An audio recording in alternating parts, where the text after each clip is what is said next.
स्वागत है आपका आपके अपने ही चैनल श्रुति क्लासेस पर। आज की इस वीडियो में हम पढ़ेंगे सर्वनाम के बारे में। सर्वनाम क्या होता है और सर्वनाम के कितने भेद होते हैं। चलिए शुरू करते हैं। चलिए देखते हैं। सर्वनाम दो शब्दों के योग से बना है। कौन दो शब्द? सर्व प्लस नाम। ठीक है, सर्वनाम हमारे दो शब्दों से मिलकर बना है, सर्व और नाम, अर्थात सबका नाम।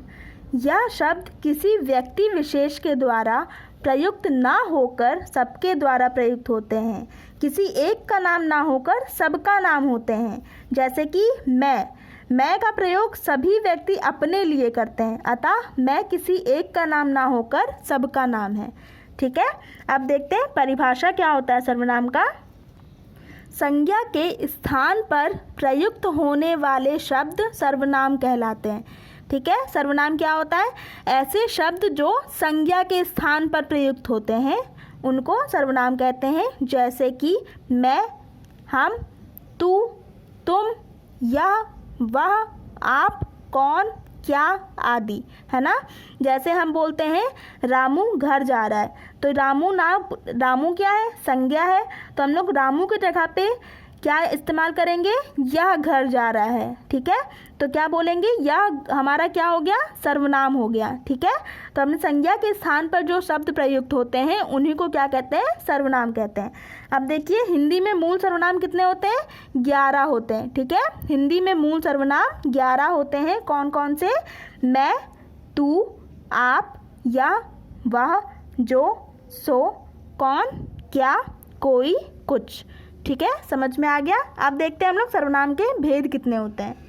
सर्वनाम के 6 भेद होते हैं। कौन कौन से?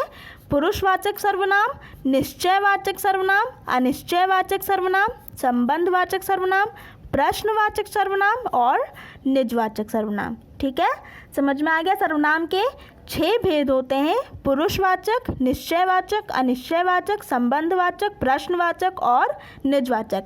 अब चलिए इनको डिटेल में पढ़ते हैं क्या होता है। पहला है पुरुषवाचक सर्वनाम।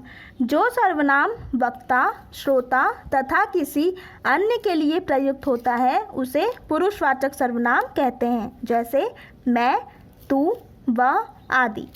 इनके पुरुषवाचक भी हमारा 3 तरह का होता है। कौन कौन सा? उत्तम पुरुष, मध्यम पुरुष और अन्य पुरुष। उत्तम पुरुष मतलब जब हम खुद के लिए इस्तेमाल करते हैं, मैं। ठीक है, मध्यम पुरुष मतलब जब हम अपने सामने वाले के या फिर श्रोता के बारे में इस्तेमाल करते हैं, जैसे तू, तुम, ये सब क्या होगा? मध्यम पुरुष। और अन्य पुरुष क्या होता है? जब हम किसी तीसरे व्यक्ति के बारे में बात कर रहे होते हैं, जैसे कि यह, वह आदि। ठीक है, समझ में आ गया पुरुषवाचक क्या होता है और पुरुषवाचक के प्रकार कितने होते हैं। अब चलिए देखते हैं निश्चयवाचक सर्वनाम। निश्चयवाचक सर्वनाम क्या होता है? जो सर्वनाम निकट या दूर की किसी वस्तु की ओर संकेत करे उसे निश्चयवाचक सर्वनाम कहते हैं। ठीक है, ऐसे सर्वनाम जो निकट या दूर की किसी वस्तु की ओर संकेत करता है। संकेत, इसीलिए निश्चयवाचक को संकेतवाचक सर्वनाम भी कहते हैं। ठीक है, जैसे कि यह लड़की है, हम क्या कर रहे हैं? कोई लड़की खड़ी होगी, उसको हम इंडिकेट कर रहे हैं, संकेत करके बता रहे हैं यह लड़की है, तो यह हमारा क्या हो जाएगा? निश्चयवाचक हो जाएगा।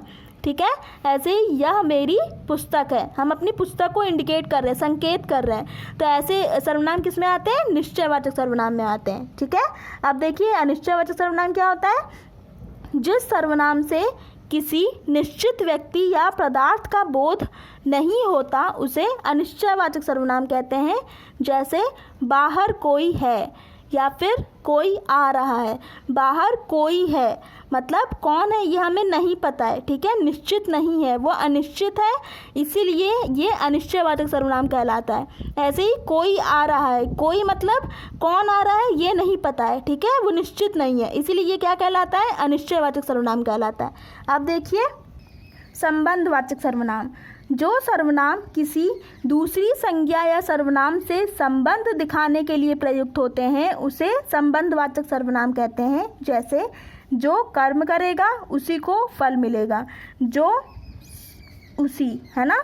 जो कर्म करेगा उसी को फल मिलेगा। ये एक तरह से संबंध दिखा रहा है, तो जहाँ पे संबंध दिखाता है वहाँ पे क्या होता है, संबंधवाचक सर्वनाम होता है। ठीक है, इसी तरह से जिसकी लाठी उसकी भैंस, ठीक है, जिसकी लाठी होगी उसी की भैंस होगी, ये भी क्या है, संबंध दिखा रहा है।